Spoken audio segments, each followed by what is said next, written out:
Buenos días, buenas tardes, buenas noches. Estáis otra vez en Baquia Televisión y hoy tenemos en nuestro plató a Cecilia de la Hoz, que es socio director de la empresa eValora.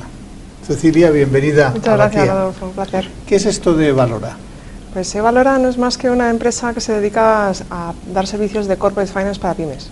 Corporate finance significando servicios de valoración de empresas, de asesoramiento en fusiones y adquisiciones, en busca de inversores, búsqueda de capital riesgo, elaboración de planes de negocio, es decir, todos los servicios que rodean lo que es el capital de la empresa. ¿Y tenéis experiencia en el sector de tecnología o habéis estado empleándoos en cualquier tipo de pyme? Pues fíjate, los orígenes de eValora en el año 2000 fue que éramos una empresa de valoraciones online para empresas online. Ese fue nuestro logo, ¿no? El logo ponía ese eslogan. ¿Por qué? Porque bueno, pues nacimos en el año 2000, cuando había muchas empresas creándose de Internet, con primeras rondas de financiación, segundas rondas. Cada vez que entraba un inversor en una empresa de Internet era necesaria una valoración que determinara qué porcentaje del capital se le iba a dar al inversor por el dinero que estaba aportando.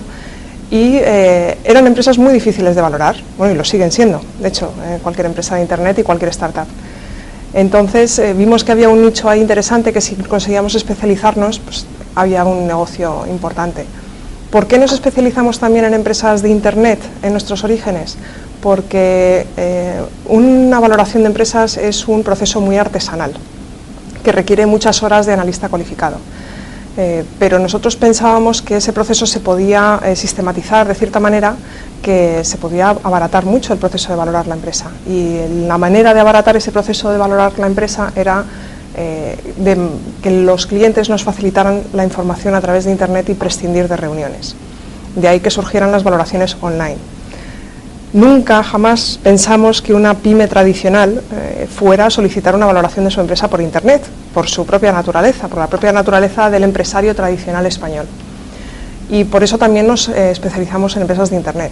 Y estuvimos un año desarrollando el producto, fue lanzarlo y ese mismo día nos llamaron 3 empresas, pues un almacén eléctrico, un concesionario de coches y no me acuerdo qué otra empresa, pues también una fábrica, una industria, preguntándonos que por qué no estaba su sector en la lista de empresas que valorábamos, porque teníamos una lista pues de B2C, de e-commerce, de B2B, de proveedores de soluciones, etcétera, y no tratábamos sectores tradicionales.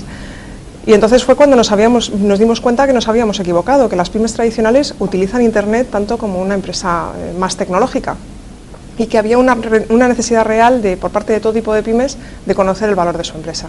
Entonces fue cuando echamos el freno, volvimos atrás, desarrollamos productos para pymes tradicionales y ahora mismo valoramos todo tipo de empresas, no solamente. Yo acabo de volver de Estados Unidos y en Estados Unidos he visto que tienen todo tipo de valoraciones por sectores, muy bien hechas, con unas valoraciones sectoriales, el número de veces EBITDA que se paga, las últimas operaciones que se han hecho. Me imagino que el mercado español es mucho menos transparente que eso, ¿no? Lamentablemente sí, el mercado español es muy poco transparente. En general para poder valorar por múltiplos necesitas información. Necesitas primero que haya habido muchas transacciones, que esas transacciones hayan publicado su precio y que la información financiera de base para calcular ese múltiplo pues sea fiable. Y en España no se cumple ninguna de las 3 condiciones. Primero, hay muchas menos operaciones de las que puede haber en un mercado mucho más dinámico que Estados Unidos. Segundo, las empresas son generalmente reacias a publicar el precio por el que se ha llevado a cabo una transacción. Un inversor entra y no quiere que nadie se entere de qué ha entrado, ni a qué precio, ni qué porcentaje, ni qué premio ha pagado. Y cuando se compran empresas, lo mismo.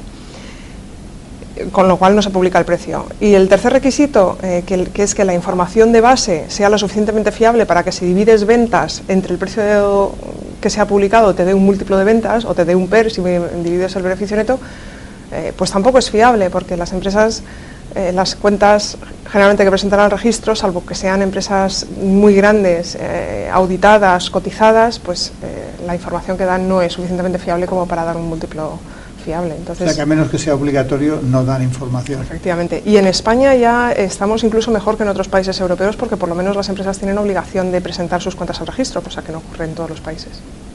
Bien, vamos a hablar ahora de casos más concretos.